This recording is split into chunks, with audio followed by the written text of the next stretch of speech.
हाँ भाई, तो कैसा चल रहा है पढ़ाई आप लोगों का? बढ़िया। आज हम पढ़ेंगे बेसिस ऑफ इनहेरिटेंस या प्रिंसिपल ऑफ इनहेरिटेंस। अभी तक हम इनहेरिटेंस जो मेंडल ने इनहेरिटेंस दिया था उसको पढ़ रहे थे, और उसके अलावा मेंडेलियन इनहेरिटेंस में क्या क्या डेविएशन हो सकता है उसको पढ़ रहे थे। अभी हम पूरे इनहेरिटेंस को दो पार्ट में डिवाइड करके पढ़े, मोनोजेनिक इनहेरिटेंस और पॉलीजेनिक इनहेरिटेंस। अगर कोई एक जिन कैरेक्टर का ट्रांसमिशन करेगा एक जनरेशन से दूसरे जनरेशन में, तो उसको बोलेंगे मोनोजेनिक। और मोर देन वन जिन किसी कैरेक्टर को कंट्रोल करेगा, गवर्न करेगा किसी कैरेक्टर्स को, और इनहेरिटेंस में इन्वॉल्व होगा मोर देन वन जिन, तो वैसे कैरेक्टर के ट्रांसमिशन को हम पॉलीजेनिक ट्रांसमिशन या पॉलीजेनिक इनहेरिटेंस कहते हैं। क्लियर है? मेंडल ने अपना वर्क दिया इनहेरिटेंस पे, जिसपे इनहेरिटेंस पे उस समय मेंडल को पता नहीं था कि मेंडल को पता नहीं था कि बेसिस ऑफ इनहेरिटेंस क्या है। बेसिस ऑफ इनहेरिटेंस क्या है, मेंडल को पता नहीं था। मेंडल बोला कुछ तो है जो कैरेक्टर का ट्रांसमिशन करता है एक जनरेशन से दूसरे जनरेशन में, और मेंडल ने उसको नाम दिया कि वो है फैक्टर। क्या है? फैक्टर। ये फैक्टर गैमेट्स में प्रेजेंट रहता है। कहां प्रेजेंट होता है फैक्टर?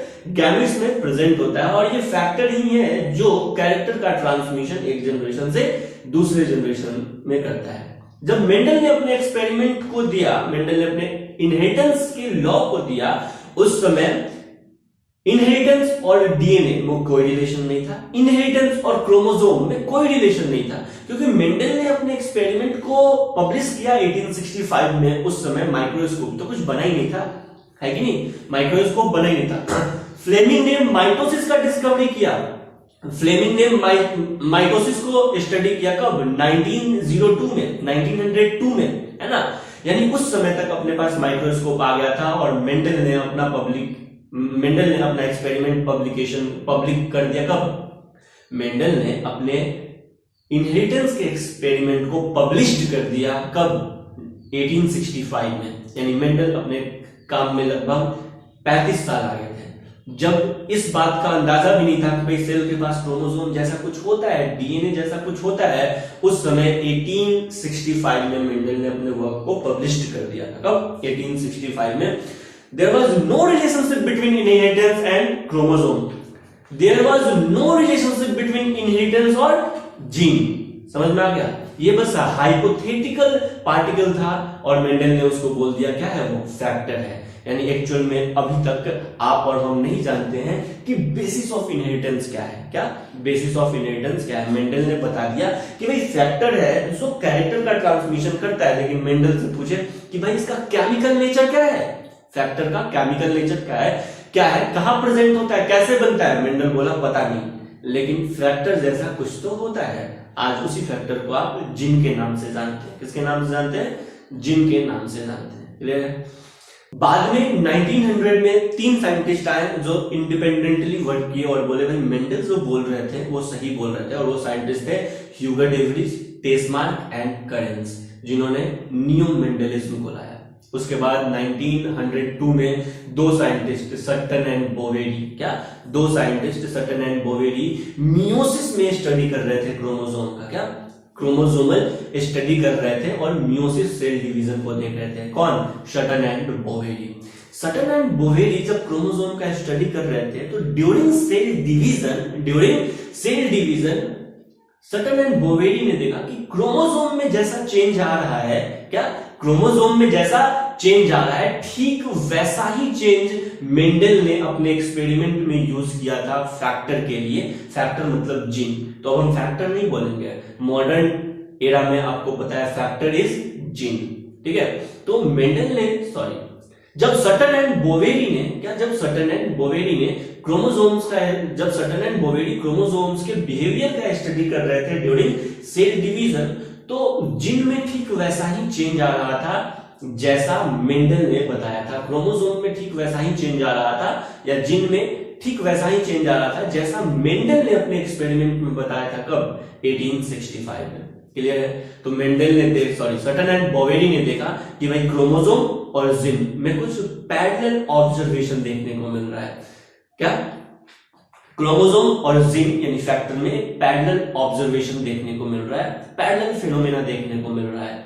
मेंडल ने बोला था कि भाई जो फैक्टर होते हैं वो हमेशा पेयर में प्रेजेंट होते हैं, बिल्कुल। तो क्रोमोसोम भी पेयर्स में प्रेजेंट देखने को मिल रहे थे। कब? At the time of cell division, at the time of meiotic cell division. Next, Mendel ने बोला था कि भाई जो फैक्टर्स होते हैं ना वो गैमेट फॉर्मेशन के समय सेग्रीगेट हो जाते हैं। क्रोमोसोम में भी देखने को मिलता है कि भाई जो क्रोमोसोम होते हैं वो गैमेट फॉर्मेशन के समय सेग्रीगेट हो जाते हैं, और तुमको पता है एनाफेज 1 में क्रोमोसोम सेग्रीगेट होता है। नेक्स्ट, मेंडल ने बोला था कि जो फैक्टर्स होते हैं वो इंडिपेंडेंटली असॉर्ट होते हैं, यानी इंडिपेंडेंट असॉर्टमेंट शो करते हैं। और सटन एंड बोवेरी ने देखा कि क्रोमोसोम भी जो है वो क्या करते हैं, इंडिपेंडेंट असॉर्टमेंट शो करते हैं। सटन एंड बोवेरी ने अपने एक्सपेरिमेंट के बेसिस पे ये क्रोमोसोमल बेसिस ऑफ इनहेरिटेंस दिया। क्या दिया? क्रोमोसोमल बेसिस ऑफ इनहेरिटेंस दिया। तो मेंडल का मानना था कि बेसिस ऑफ इनहेरिटेंस, मेंडल का क्या मानना था? बेसिस ऑफ इनहेरिटेंस फैक्टर है। बेसिस ऑफ इनहेरिटेंस क्या है? फैक्टर है। आज इसी फैक्टर को हम जीन के नाम से जानते हैं। सटन एंड बोवेरी का मानना था कि बेसिस ऑफ इनहेरिटेंस या प्रिंसिपल ऑफ इनहेरिटेंस फैक्टर और जिन नहीं, क्या है? क्रोमोसोम है। क्या है भाई? क्रोमोसोम है। क्या है?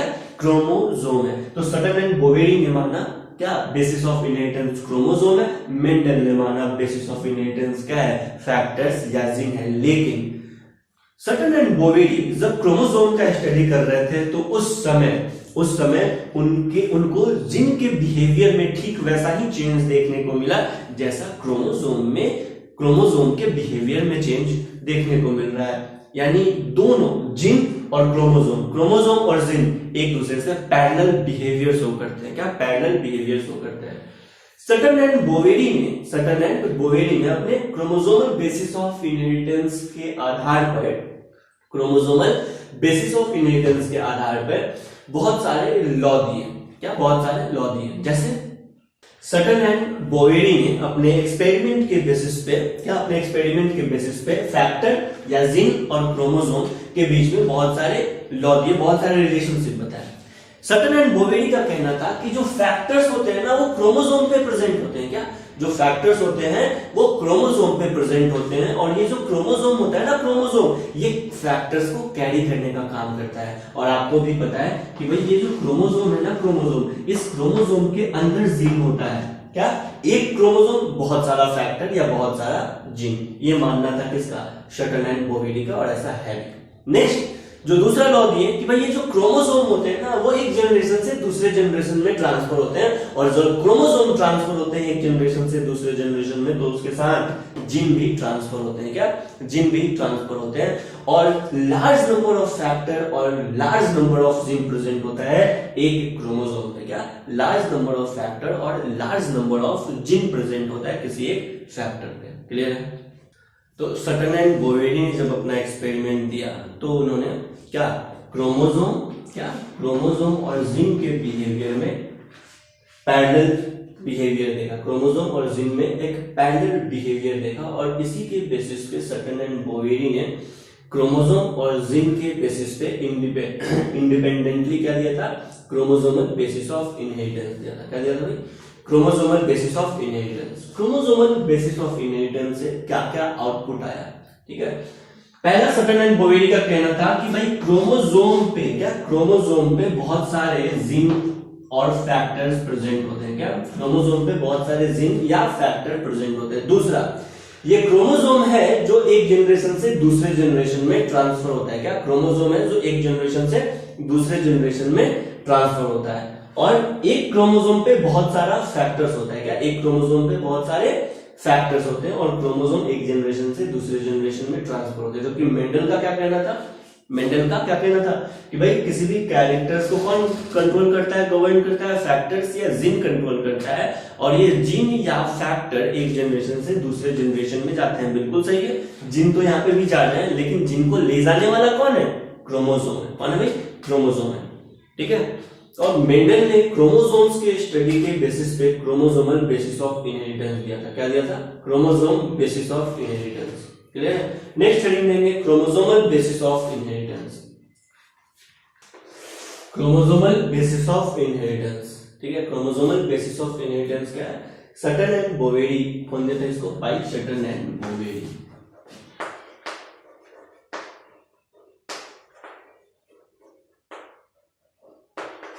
कब? 1902 में।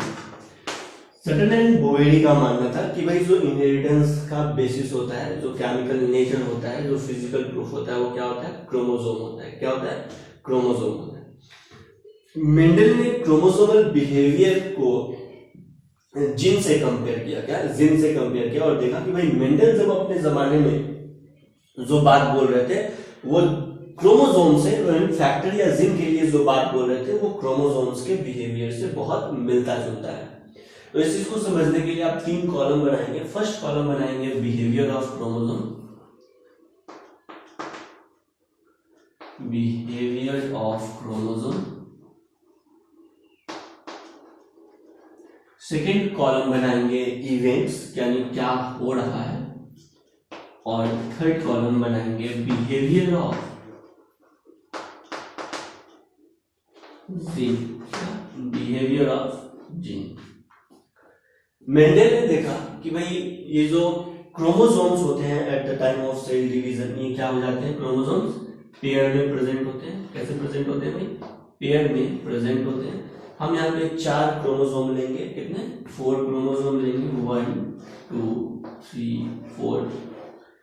कैपिटल ए स्मॉल ए एक होमोलोगस क्रोमोसोम और कैपिटल बी स्मॉल बी ये दूसरा होमोलोगस क्रोमोसोम। ठीक है, यानी इवेंट्स यहाँ पे क्या देखने को मिल रहा है? Pairing of homologous chromosome. क्या? Pairing of homologous chromosome. तो ये जो इवेंट है ये है पेयरिंग। जीन में बिहेवियर ऑफ जीन, यानी जीन मेंडल ने बोला था कि जो फैक्टर्स होते हैं ना किसी भी कैरेक्टर्स को तभी कंट्रोल करते हैं, गवर्न करते हैं जब वो होमोलोगस, जब वो पेयर में प्रेजेंट होते हैं। यानी किसी भी कैरेक्टर्स को एक discrete unit of pair control करता है। अगर आपको याद होगा तो यानी जो जीन भी होते हैं वो भी पेयर में प्रेजेंट होते हैं। कैपिटल ए स्मॉल ए और कैपिटल बी स्मॉल बी। ये कहना था किसका? मेंडल का, अगर तुमको याद होगा तो।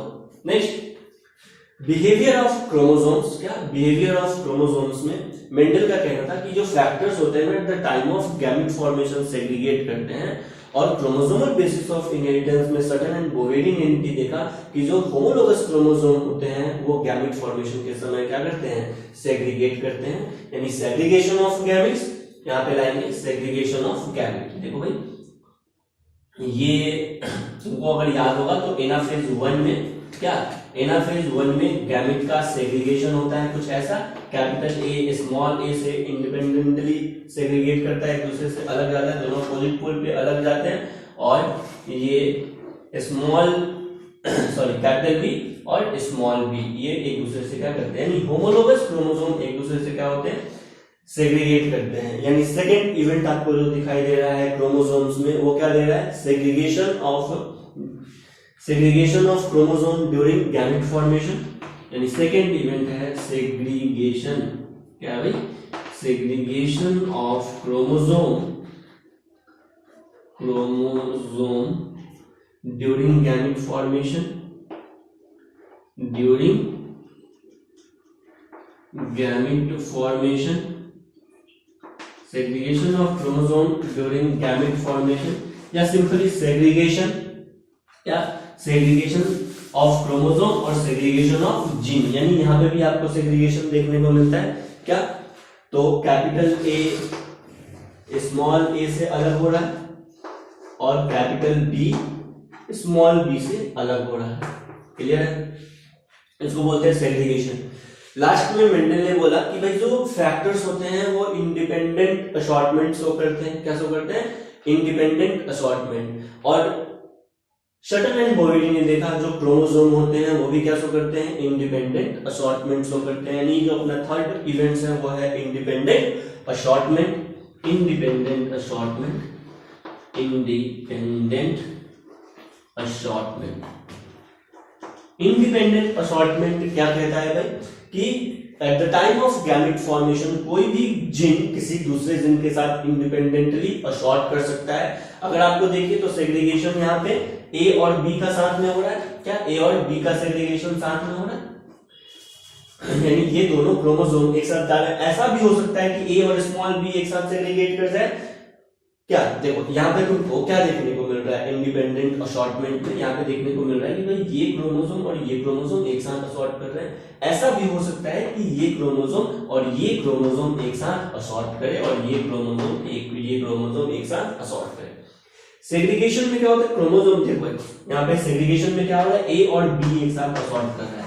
लेकिन मेंडल का कहना था फैक्टर्स के लिए कि ये कैपिटल ए और स्मॉल भी एक साथ असॉर्ट कर सकते हैं। यहाँ पे देखिए स्मॉल ए स्मॉल बी एक साथ असॉर्ट कर रहे हैं, लेकिन मेंडल का कहना था कि स्मॉल बी और कैपिटल बी भी एक साथ असॉर्ट कर सकते हैं। तो इंडिपेंडेंट असॉर्टमेंट, यानी मेंडल ने जो फैक्टर्स के लिए, जिनके फैक्टर्स के बिहेवियर के लिए जो इवेंट बताया था, पेयरिंग, सेग्रीगेशन, इंडिपेंडेंट असॉर्टमेंट, ठीक वही फिनोमेना कौन शो कर रहा है, क्रोमोसोम भी शो कर रहा है। क्या, pairing, segregation and independent assortment. इसी के बेसिस पे सटन एंड बोवेरी ने 1902 में क्रोमोसोमल बेसिस ऑफ इनहेरिटेंस दिया और बोला जो इनहेरिटेंस का कारण है वो कौन है, वो है क्रोमोसोम। कौन है, क्रोमोसोम।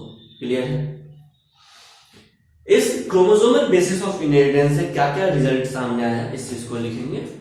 सटन एंड बोवेरी ने क्रोमोसोमल बेसिस ऑफ इनहेरिटेंस के बेसिस पे कुछ कंक्लूजन निकाले और वो कंक्लूजन इस प्रकार है। पहला कंक्लूजन है कि जो फैक्टर्स होता है वो क्रोमोसोम पे प्रेजेंट होता है और क्रोमोसोम फैक्टर्स को कैरी करने का काम करता है, यानी जीन को कैरी करने का काम करता है।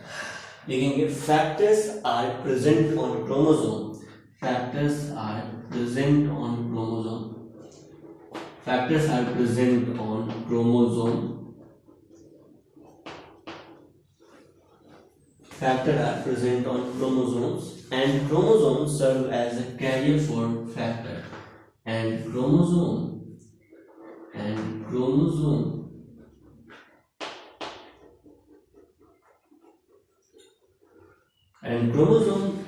serve as carrier of factor।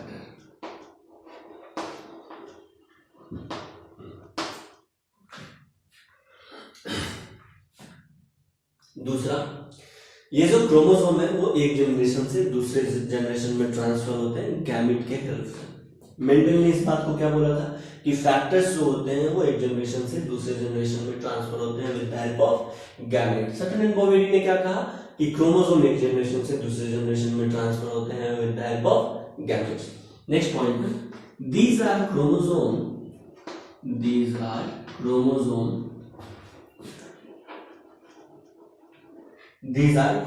which transfer from one generation to another, which transfer from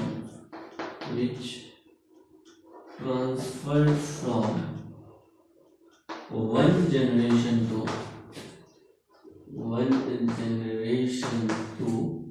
another,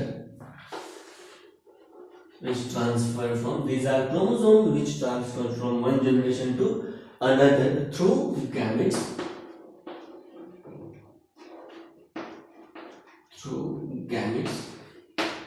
next point में क्या, a large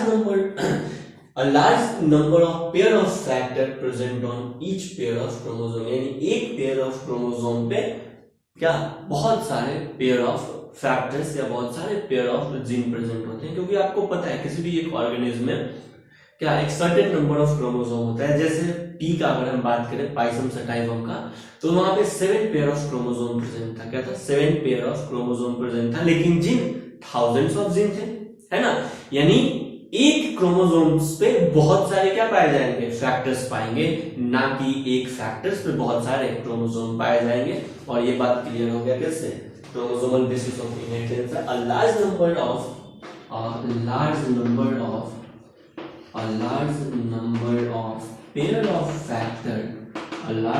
of pair of factor, a large number of pair of factor present on each pair of chromosome, present on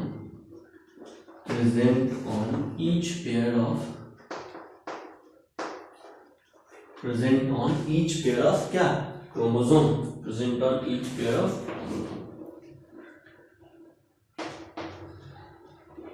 तो Mendel के जो factors थे, है ना, basically वो क्या है, जीन है, और कहाँ प्रेजेंट होते हैं, क्रोमोसोम्स पे प्रेजेंट होते हैं। इस बात को समझा दिया, बता दिया अच्छे से कौन, शटन एंड बोवेरी। कौन, शटन एंड बोवेरी। यानी क्रोमोसोमल बेसिस ऑफ इनहेरिटेंस कौन दिया, शटन एंड बोवेरी। कौन दिया, शटन एंड बोवेरी। इसका एक्सपेरिमेंटल प्रूफ कौन किया, एक्सपेरिमेंटल प्रूफ करेंगे एक दूसरे हैं, मॉर्गन, थॉमस हंट मॉर्गन, लेकिन अभी बात उनका नहीं होगा।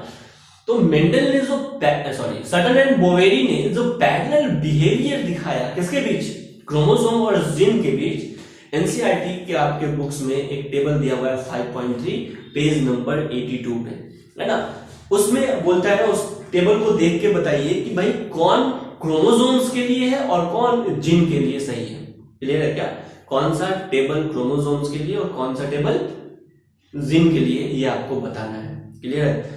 चलिए, तो अभी तक तो उसमें कुछ पता नहीं चलता है, लेकिन अभी पढ़ने के बाद वो चीज आपके लिए उम्मीद करते हैं कि बहुत आसान हो जाएगा।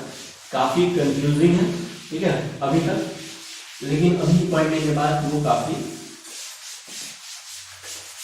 आपके लिए तो कंफ्यूजिंग नहीं जाएगा। आपको पता है क्रोमोसोम्स क्या, क्रोमोसोम्स जो होते हैं वो होमोलोगस क्रोमोसोम्स ही होते हैं, वो इंडिपेंडेंट होते हैं और पेयर में प्रेजेंट होते हैं। इंडिपेंडेंट क्रोमोसोम कहने का मतलब है जो गैमेट फॉर्मेशन के समय एक दूसरे से इंडिपेंडेंटली सेग्रीगेट हो जाते हैं। और आपको पता है ह्यूमन में 23 पेयर ऑफ क्रोमोसोम्स होते हैं, क्या 23 पेयर ऑफ क्रोमोसोम, और 23 पेयर ऑफ क्रोमोसोम यानी एक 23 सेट आता है मदर साइड से, दूसरा 23 सेट आता है फादर साइड से, और ये दोनों 23 ये 23 पेयर ऑफ क्रोमोसोम एक दूसरे से क्या होते हैं, इंडिपेंडेंट होते हैं। क्यों, क्योंकि गैमेट फॉर्मेशन के समय ये क्या हो जाते हैं, आपस में सेग्रीगेट करते हैं। आपको पता है कि हमारे पास ये क्रोमोसोम्स होता है, क्रोमोसोम्स, और ये हो गया अपना अपने पास क्रोमोसोम्स। देखो भाई, बात को समझने का कोशिश करेंगे। ये एक क्रोमोसोम्स और ये दूसरा क्रोमोसोम्स, ठीक है, ये मैटरनल क्रोमोसोम और ये paternal chromosome. Eight the time of gamete formation आपको पता है कि ये एक दूसरे से क्या कर जाते हैं, सेग्रीगेट कर जाते हैं। ये इधर चला जाएगा और ये इधर चला आएगा। ऐसा में जो क्रोमोसोम होते हैं वो अगर पेयर में है तो वो इंडिपेंडेंट पेयर ही होंगे। क्या क्या क्या, अगर क्रोमोसोम पेयर में है तो इंडिपेंडेंट पेयर ही होंगे। ये दोनों इंडिपेंडेंट पेयर, ये दोनों इंडिपेंडेंट पेयर। इंडिपेंडेंट पेयर कहने का मतलब है कि वो सेग्रीगेट हो जाएंगे आसानी से। जीन दो तरह के होते हैं, क्या, जीन दो तरह के होते हैं, एक होते हैं इंडिपेंडेंट जीन पेयर और दूसरे होते हैं dependent gene pair. Independent gene pair आसानी से सेग्रीगेट करता है। देखो, कैपिटल ए यहां पे है और स्मॉल ए यहां पे है, कैपिटल बी यहां पे है, कैपिटल बी यहां पे है। जो एलिलिक जीन होते हैं क्या, जो एलिलिक जीन होते हैं वो इंडिपेंडेंट होते हैं। क्या होते हैं भाई, इंडिपेंडेंट होते हैं। यानी जब क्रोमोसोम सेग्रीगेट कर रहा है, क्या क्रोमोसोम सेग्रीगेट कर रहा है, तो उस समय इंडिपेंडेंट जीन पेयर भी सेग्रीगेट कर जाएंगे। क्या, एक कैपिटल बी इधर आया, दूसरा कैपिटल बी उधर गया। यानी जब इंडिपेंडेंट क्रोमोसोम सेग्रीगेट करते हैं तो इंडिपेंडेंट जीन पेयर भी सेग्रीगेट करते हैं। क्लियर है। दूसरा होता है नॉन इंडिपेंडेंट जीन पेयर या लिंक्ड जीन पेयर। क्या, लिंक्ड जीन पेयर, ठीक है। जैसे मान लेते हैं इस क्रोमोसोम्स के ही आर्म पे दूसरा जीन पेयर होता है नॉन एलिलिक जीन। क्या, नॉन एलिलिक जीन। ये हो जाए, ये यहाँ पे देखो स्मॉल बी से ले लिए, ये भी नॉन एलिलिक जीन है जो ये दिखा रहे हैं। जैसे मान लेते हैं ये 1 और 2, इसको अल्फाबेट ले लेते हैं। ये 1 और 2 क्या है, जीन पेयर ही है। क्या भाई, एक तरह का जीन पेयर ही है, लेकिन ये कैसा जीन पेयर है, लिंक्ड जीन है। क्या है, लिंक्ड जीन है। क्या है, लिंक्ड जीन है। ये क्या है भाई, ये लिंक्ड जीन है। क्या है, लिंक्ड जीन है। क्लियर है। तो लिंक्ड जीन ये सेग्रीगेट नहीं करते हैं, ये हमेशा साथ में ही रहेंगे। क्या, ये हमेशा साथ में ही रहेंगे। क्लियर है। या फिर वैसे जीन जो लिंकेज शो करते हैं वो भी हमेशा क्या रहते हैं, साथ में ही रहते हैं। जो लिंकेज शो करते हैं उसी जीन को क्या कहते हैं, लिंक्ड जीन कहते हैं। यानी दो तरह का हो गया क्या तुम्हारे पास, जीन पेयर, एक तो डिपेंडेंट जीन पेयर और दूसरा independent gene pair. Independent gene pair जैसे क्रोमोसोम सेग्रीगेट करता है वैसे सेग्रीगेट करते हैं, लेकिन लिंक्ड जीन सेग्रीगेट नहीं करते, ये लिंक रहते हैं। ये क्या रहते हैं भाई, लिंक रहते हैं, ये सेग्रीगेशन तो नहीं करते हैं। क्लियर है। या यहां तक अगर कॉन्सेप्ट सही है तो अपना जो टेबल दिया हुआ है एनसीईआरटी में वो अब देखते हैं। टेबल एनसीईआरटी के पेज नंबर 82 पे एक टेबल दे रखा है, इस टेबल में आपसे पूछ रहा है कि टेबल मतलब टेबल में कॉलम 1 क्या है, जिन है या क्रोमोसोम है, या कॉलम बी जिन है या क्रोमोसोम है। क्लियर है, बताना है। एक एक करके हम पढ़ते हैं दोनों के लिए। क्लियर है, चलिए। Chromosomes are occurs in pair, सही बात। जीन्स आर या alleles are occurs in pair, सही बात है ना। Next, segregate at the time of gamete formation, chromosome segregate at the time of gamete formation such that only one of each pair is transmitted to a gamete, सही बात। Chromosome pair में present होता है और gamete formation के समय सिर्फ एक क्रोमोसोम, ओनली वन क्रोमोसोम, दो में से सिर्फ एक क्रोमोसोम ही एक गैमेट्स में जाता है, दूसरा क्रोमोसोम दूसरे गैमेट्स में जाता है। बिल्कुल सही है। जिन के लिए पढ़ते हैं, gene segregate at the time of gamete formation such that only one of each gene pair is transmitted to gamete, सही। दो जीन प्रेजेंट होता है, कैपिटल ए स्मॉल ए, और किसी एक गैमेट्स में किसी एक ही जीन जाता है, चाहे कैपिटल या फिर स्मॉल ए। क्लियर है, ये जीन के लिए भी सही है और ये क्रोमोसोम के लिए भी सही है, दोनों स्टेटमेंट। यानी दोनों स्टेटमेंट अपना क्रोमोसोम और जीन के लिए आता है। तीसरा स्टेटमेंट में हम आ जाते हैं थर्ड स्टेटमेंट में, यानी ये हमको आंसर दे सकता है। देखते हैं, independent pair segregate independently each other, बिल्कुल सही। क्रोमोसोम्स में independent pair of chromosome segregate independently of each other, सही बात है। क्रोमोसोम के लिए, क्रोमोसोम्स में जो इंडिपेंडेंट पेयर होते हैं वो इंडिपेंडेंटली एक दूसरे से सेग्रीगेट कर जाते हैं। जिन के लिए देखते हैं, independent gene pair segregate independently of each other, सही है। इंडिपेंडेंट जिन पेयर होते हैं या एलिलिक जिन पेयर होते हैं वो इंडिपेंडेंटली एक दूसरे से सेग्रीगेट हो सकते हैं। यानी ये भी क्रोमोसोम्स के लिए आ रहा है और जिन के लिए आ रहा है, यानी अपना आंसर कहीं ना कहीं इसमें छिपा हुआ है कि कौन सा क्रोमोसोम होगा और कौन कॉलम जिन होगा। One pair segregate independently of another, कहने का मतलब है कि क्रोमोसोम्स का एक पेयर इंडिपेंडेंटली एक दूसरे से सेग्रीगेट होता है, बिल्कुल सही है।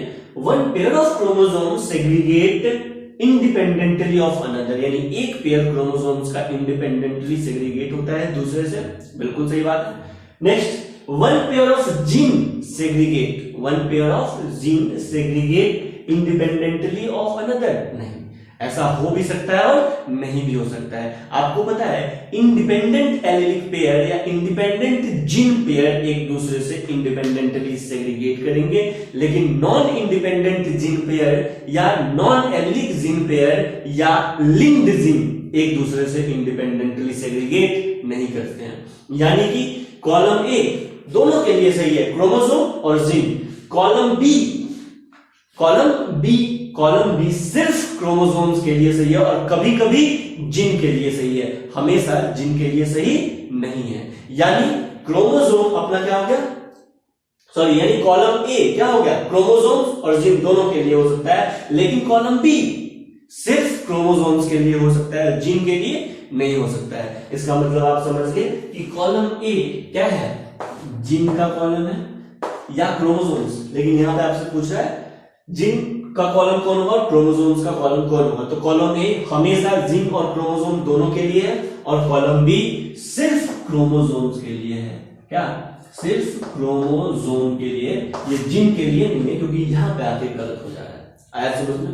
तो ये टेबल बहुत इंपॉर्टेंट है। क्रोमोसोमल थ्योरी ऑफ इनहेरिटेंस या क्रोमोसोमल बेसिस ऑफ इनहेरिटेंस के बाद अब हम पढ़ेंगे coupling and repulsion hypothesis. Coupling and repulsion hypothesis दिया था बेटसन एंड पनेट ने, लिखेंगे by Bateson and Punnett. By किसने दिया था भाई, Bateson and Punnett, Bateson and Punnett, ठीक है। ये एक्सपेरिमेंट बेटसन एंड पनेट ने दिया था, किस पे, on sweet pea Lathyrus odoratus, common name khesari, on sweet pea, botanical name Lathyrus odoratus, क्या, odoratus, common name, botanical name Lathyrus odoratus. Bateson and Punnett ने दो एक्सपेरिमेंट किया था। कितने एक्सपेरिमेंट किए थे भाई, दो एक्सपेरिमेंट किए थे। कौन से प्लांट पे, स्वीट पी पे, लेथाइरस ओडोरेटस पे, ठीक है। एक एक करके हम दोनों एक्सपेरिमेंट को देखेंगे। पहले एक्सपेरिमेंट में उन्होंने ब्लू फ्लावर लॉन्ग पॉलन लिया, क्या blue flower with long pollen, blue flower with long pollen, blue flower with long pollen, इसका क्रॉस इन्होंने करवाया red flower with short pollen, जैसे red flower with short pollen. Blue flower with long pollen का genotype हो जाएगा capital B capital B, capital A capital L, इसका cross Bateson and Punnett ने कराया किसके साथ, स्मॉल बी स्मॉल एल के साथ। दोनों में क्रॉस होगा, F1 जनरेशन बनेगा अपना। क्या आएगा F1 जनरेशन पता है आपको, capital B capital L small L, यहां तक किसी को कोई दिक्कत नहीं है। अब बिटसन ने क्या किया, इसका टेस्ट क्रॉस करा दिया। क्या करवाया, इसका टेस्ट क्रॉस कराया। टेस्ट क्रॉस क्या होता है, F1 जनरेशन को रिसेसिव पैरेंट के साथ क्रॉस कराना। तो बिटसन ने इसका करवा दिया टेस्ट क्रॉस। क्या करवा दिया भाई, टेस्ट क्रॉस करा दिया। जब बिटसन ने इसका टेस्ट क्रॉस कराया, यानी capital B small B capital L small L को स्मॉल बी स्मॉल एल के साथ अगर आप क्रॉस कराते हैं तो इसके 4 टाइप्स के गैमेट बनेंगे और इसके ओनली 1 टाइप्स के गैमेट बनेंगे, पता है आपको। तो चलो देख लेते हैं इसके गैमेट्स बना के। 4 टाइप्स के कौन कौन से गैमेट बनेंगे, capital B capital B small B capital L small L, clear है। इसके ओनली 1 टाइप्स के गैमेट बनेंगे कौन, स्मॉल बी स्मॉल एल। जब आप इसको क्रॉस कराएंगे तो रिजल्ट क्या आएगा मेरा, capital B capital L small L. Next capital B small L. Next ये क्या आएगा, small B capital L small L, और ये आएगा स्मॉल बी स्मॉल एल। जब हम मेंडेलियन डाइहाइब्रिड टेस्ट क्रॉस देखे थे, क्या मेंडेलियन डाइहाइब्रिड टेस्ट क्रॉस कराए थे, तो अपना जीनोटाइपिक रेशियो जो आया था, जो फिनोटाइपिक रेशियो आया था, वो कितना आया था, 1:1:1:1। क्लियर है। यानी यहाँ पे ये पैरेंटल कॉम्बिनेशन है, blue flower with long pollen, और ये भी पैरेंटल कॉम्बिनेशन है, क्या red flower with short pollen, क्या red flower with short pollen. लेकिन यहाँ पे, और ये 2 रिकॉम्बिनेंट है, क्या भाई रिकॉम्बिनेंट, यानी जो 2 नए कॉम्बिनेशन है, ठीक है। मेंडेलियन डाइहाइब्रिड टेस्ट क्रॉस में रेशियो क्या था, जीनोटाइप या फिनोटाइप का क्या रेशियो था, 1:1:1:1, यानी 50% पैरेंटल कॉम्बिनेशन आया था और 50% रिकॉम्बिनेंट कॉम्बिनेशन आया था। लेकिन बिटसन एंड पनेट ने जब अपना ये एक्सपेरिमेंट किया किस पे, लेथाइरस ओडोरेटस पे with blue flower long pollen and red flower short pollen, तो जो रिजल्ट था टेस्ट क्रॉस का वो था 7:1:1:7। कितना था, 7:1:1:7। अभी आप देखिए रिजल्ट। इन्होंने फिर सेकंड एक्सपेरिमेंट किया, क्या ये तो अपना था फर्स्ट एक्सपेरिमेंट, किसके साथ, blue flower with long pollen and red flower with short pollen. अब इन्होंने सेकंड एक्सपेरिमेंट किया, ये है अपना फर्स्ट एक्सपेरिमेंट, किसका, experiment number 1 Bitson and Punnett का। यहां पे इन्होंने एक्सपेरिमेंट 2 किया, blue flower with short pollen. क्या लिया पैरेंट में, blue flower with short pollen, blue flower and short pollen. Blue flower short pollen वाले प्लांट को क्रॉस कराया, किसके साथ, बोलो ना, red flower with long pollen. Very good, किसके साथ, red flower with long pollen वाले के साथ क्रॉस कराया, clear, red flower with long pollen. अब बताओ जीनोटाइप क्या होगा, blue flower with short pollen, तो सर जीनोटाइप होगा capital B small L. Blue flower with short pollen, red flower with long pollen का जीनोटाइप क्या होगा, स्मॉल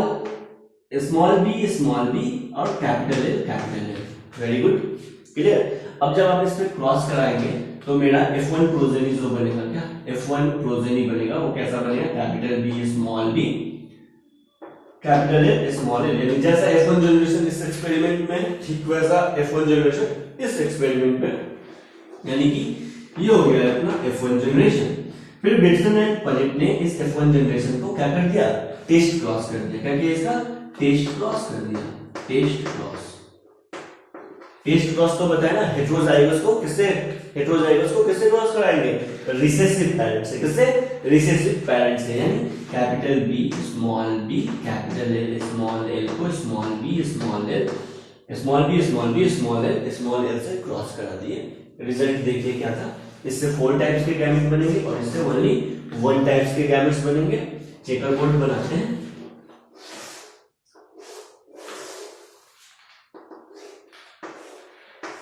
फोर टाइप्स के गैमेट कौन कौन से बनेंगे, capital B capital L capital B small B capital L और बोलो ना small B small L.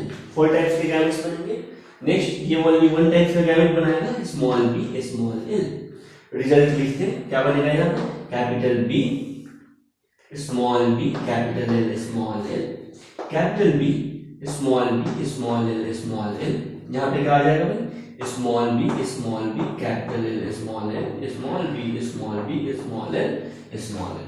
Clear है। यहाँ पे जो जीनोटाइपिक रेशियो था, जो फिनोटाइपिक रेशियो था, दोनों रेशियो क्या सेकेंड एक्सपेरिमेंट के टेस्ट क्रॉस में जो जीनोटाइपिक रेशियो था वहां पे देखने को मिला, ये जो पैरेंटल कॉम्बिनेशन है कौन सा, कैपिटल बी स्मॉल एल। क्या, कैपिटल बी स्मॉल एल और स्मॉल बी कैपिटल एल। ये वाला जो एक्सपेरिमेंट था ना, इसमें ये था 1:7:7:1, है ना, 1:7:7:1। तो बेटसन एंड पनेट समझाने लगा अपने एक्सपेरिमेंट को कि भाई देखो यहाँ पे जो कैपिटल बी और कैपिटल एल ये साथ साथ रहना चाहता है ना, एक्सपेरिमेंट फर्स्ट में क्या साथ साथ रहना चाहता है। और यहाँ पे जो रेशियो आ रहा है F2 जनरेशन में टेस्ट क्रॉस में, ये जो रेशियो है इसमें नंबर ऑफ प्लांट्स क्या है, 7 है। और यहाँ पे कैपिटल बी और कैपिटल एल, यहाँ पे जो जिन है कैपिटल बी और कैपिटल एल वो रिपल्सन शो कर रहा है। क्या शो कर रहा है भाई, रिपल्सन शो कर रहा है। तो बेटसन एंड पनेट ने समझाया कि भाई ये जो कपलिंग शो करते हैं ना, यहाँ पे कैपिटल बी और कैपिटल एल यहाँ पे कपलिंग शो कर रहा है। क्यों, क्योंकि ये एक ही पेरेंट से आ रहा है। और देखो यहाँ पे कैपिटल बी और कैपिटल एल यहाँ पे रिपल्सन शो कर रहा है सेकेंड एक्सपेरिमेंट में। क्यों, क्योंकि कैपिटल बी दूसरे पेरेंट से आ रहा है और कैपिटल एल दूसरे पेरेंट से आ रहा है। क्लियर है। तो बेटसन एंड पनेट ने अपने एक्सपेरिमेंट को समझाया कि कैपिटल बी कैपिटल एल अगर सेम पेरेंट्स के साथ आएगा तो कपलिंग बिहेवियर शो करेगा, यानी और दो जीन अगर डिफरेंट पेरेंट से आता है तो वो रिपल्सन शो करेगा। क्या शो करेगा भाई, रिपल्सन शो करेगा।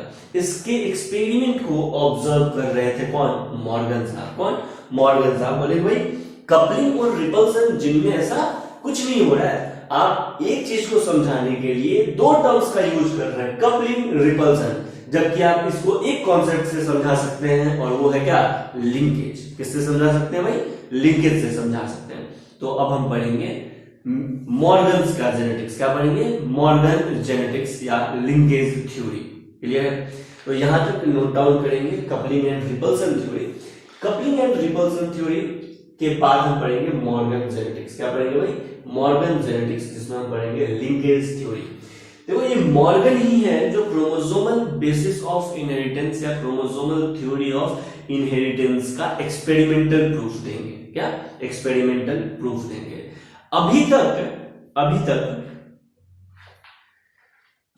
सटन एंड बोवेरी ने क्या किया था, सटन एंड बोवेरी क्रोमोसोम्स पे स्टडी कर रहे थे। किस पे स्टडी कर रहे थे, क्रोमोसोम्स पे स्टडी कर रहे थे। सटन एंड बोवेरी का मानना था कि भाई देखो क्रोमोसोम्स में सेल डिवीजन के टाइम पे जैसा बिहेवियर में चेंज हो रहा है ना, वैसा ही चेंज मेंडल ने बोला है आज से 35 साल पहले क्या, इसके फैक्टर में चेंज हो रहा है। तो सटन एंड बोवेरी ने 1902 में क्रोमोसोमल बेसिस ऑफ इनहेरिटेंस दिया और बोला कि भाई जो कैरेक्टर का ट्रांसमिशन होता है वो क्रोमोसोम से होता है। किससे होता है? क्रोमोसोम से होता है। और सटन एंड बोवेरी ने दिखाया कि क्रोमोसोम और जीन एक पैरेलल बिहेवियर शो करते हैं in terms of pairing, in terms of segregation and in terms of independent assortment. Sutton and Boveri ने दिखाया कि भाई क्रोमोसोम्स में अगर क्या हो रहा है, पेयरिंग हो रहा है, तो जिन में भी पेयरिंग होता है। क्रोमोसोम्स के बीच सेग्रीगेशन होता है तो जिन्स का भी सेग्रीगेशन होता है। क्रोमोसोम अगर इंडिपेंडेंट असॉर्टमेंट शो करते हैं तो जिन भी इंडिपेंडेंट असॉर्टमेंट शो करते हैं। लेकिन सटन एंड बोवेरी ने एक्सपेरिमेंटल प्रूफ नहीं दिया कि हाँ भाई ये क्रोमोसोम्स के अंदर जिन प्रेजेंट रहता है। बस एक हाइपोथेसिस दे दिया, बोल दिया। सटन एंड बोवेरी को experimental proof, Sutton and Boveri के स्टेटमेंट को एक्सपेरिमेंटली प्रूफ किसने किया? आंसर जाता है मॉर्गन। या फिर chromosomal basis of inheritance, chromosomal theory of inheritance का एक्सपेरिमेंटल प्रूफ किसने दिया? आंसर जाता है मॉर्गन। क्लियर है? तो Morgan chromosomal basis of inheritance, chromosomal theory of inheritance को एक्सपेरिमेंटली प्रूफ किया और लिंकेज को भी समझाया, रिकॉम्बिनेशन को भी समझाया, क्रॉसिंग ओवर को भी समझाया। क्लियर है? यहां तक नोट डाउन करेंगे और कपलिंग एंड रिपल्सन थ्योरी के बारे में थोड़ा सा लिखेंगे। यहां पे आप नोट डाउन कीजिए।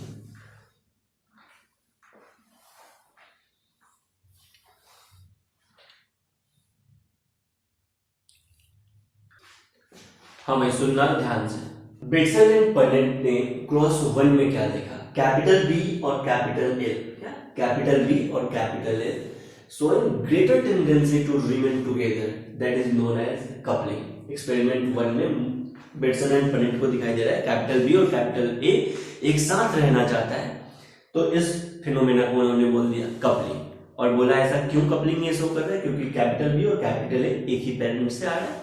एक्सपेरिमेंट 2 में बेटसन एंड पर्नेट ने दिखाया कि capital B and capital L showing greater tendency to remain apart from each other, मतलब एक दूसरे से ये अलग रहना चाहते हैं। और इस फिनोमेना को उन्होंने बोल दिया रिपल्सन। क्यों बोला रिपल्सन? बोला कि देखो कैपिटल बी और कैपिटल एल अलग अलग पेरेंट्स से आ रहा है, तो इसको क्या हम समझा सकते हैं? रिपल्सन से समझा सकते हैं, जिनके रिपल्सन से समझा सकते हैं।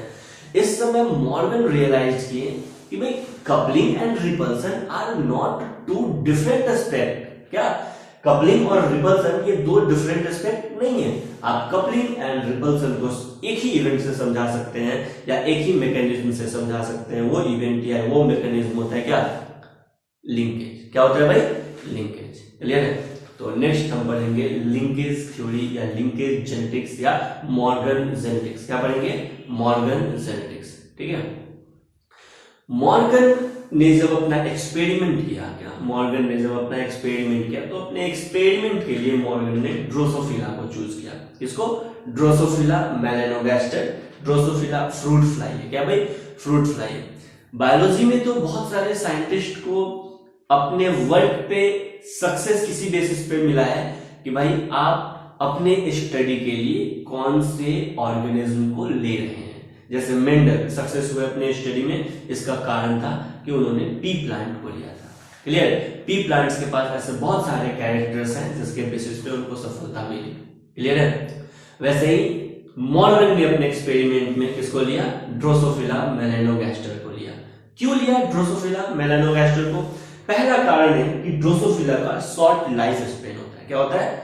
शॉर्ट लाइफ स्पेन होता है। दूसरा कारण है कि आप इसको इजिली राइपनिंग फ्रूट पल्प पे इजिली ग्रो कर सकते हैं। तीसरा कारण है कि सेक्सुअल कैरेक्टर डिफरेंट, मतलब शार्प सेक्सुअल कैरेक्टर देखने को मिलता है। सेक्सुअल डाइमॉर्फिज्म डिस्टिंक्ट देखने को मिलता है। नेट आई से देख के पहचान सकते हैं कौन मेल है और कौन फीमेल है। जैसे शार्प कैरेक्टर्स था किसके पास? पी प्लांट के पास। Round seed, wrinkle seed, yellow seed, green seed, मतलब constricted pod, flattened pod, flower position, है ना, उस तरह का कैरेक्टर्स, डिस्टिंक्ट कैरेक्टर आपको ड्रोसोफिला में भी मिलता है। नेक्स्ट है एक ही रिप्रोडक्शन में लार्ज नंबर ऑफ प्रोजेनी यहाँ पे आते हैं। एक ही मैटिंग में लार्ज नंबर ऑफ प्रोजेनी बनते हैं ड्रोसोफिला में। और सबसे एक और एडवांटेजियस चीज था ड्रोसोफिला के साथ, वो था less number of chromosome pair. क्या? Less number of chromosome pair. Less number of chromosome pair से फायदा हुआ कि भाई at the time of cell division, at the time of mating, chromosomes में क्या चेंज आ रहा है, कैसे चेंज आ रहा है, इसको देखना बहुत आसान था। आप सिंपल माइक्रोस्कोप से, कंपाउंड माइक्रोस्कोप से भी इसको देख सकते हैं। क्लियर है, इजिली ऑब्जर्व कर सकते हैं माइक्रोस्कोप के हेल्प से। ज्यादा मेहनत करने का जरूरत नहीं था अगर नंबर ऑफ क्रोमोसोम कम रहता है। तो ये सब कुछ रीजन था जिसके कारण मॉर्गन ने अपने एक्सपेरिमेंट में ड्रोसोफिला को लिया था। एक बार रिकैप करते हैं कौन कौन सा कारण था कि मॉर्गन अपने एक्सपेरिमेंट में ड्रोसोफिला को लिए थे। पहला, शॉर्ट लाइफ स्पैन। दूसरा, easy rearing on fruit pulp. तीसरा, क्या, शार्प सेक्सुअल कैरेक्टर। चौथा, large number of progeny production after each mating. और पांचवा, less number of chromosome per cell. Clear है, तो आज के लिए इतना ही। अगले क्लास में हम शुरू करेंगे मॉर्गन जेनेटिक्स से। किससे? मॉर्गन जेनेटिक्स से, और पढ़ेंगे कि मॉर्गन अपने एक्सपेरिमेंट को कैसे प्रोसीड किया है। एनसीईआरटी के पेज नंबर 82 पे एक डायग्राम दिया हुआ है, उसको भी समझेंगे हम अगले क्लास में। आज के लिए इतना ही, थैंक यू।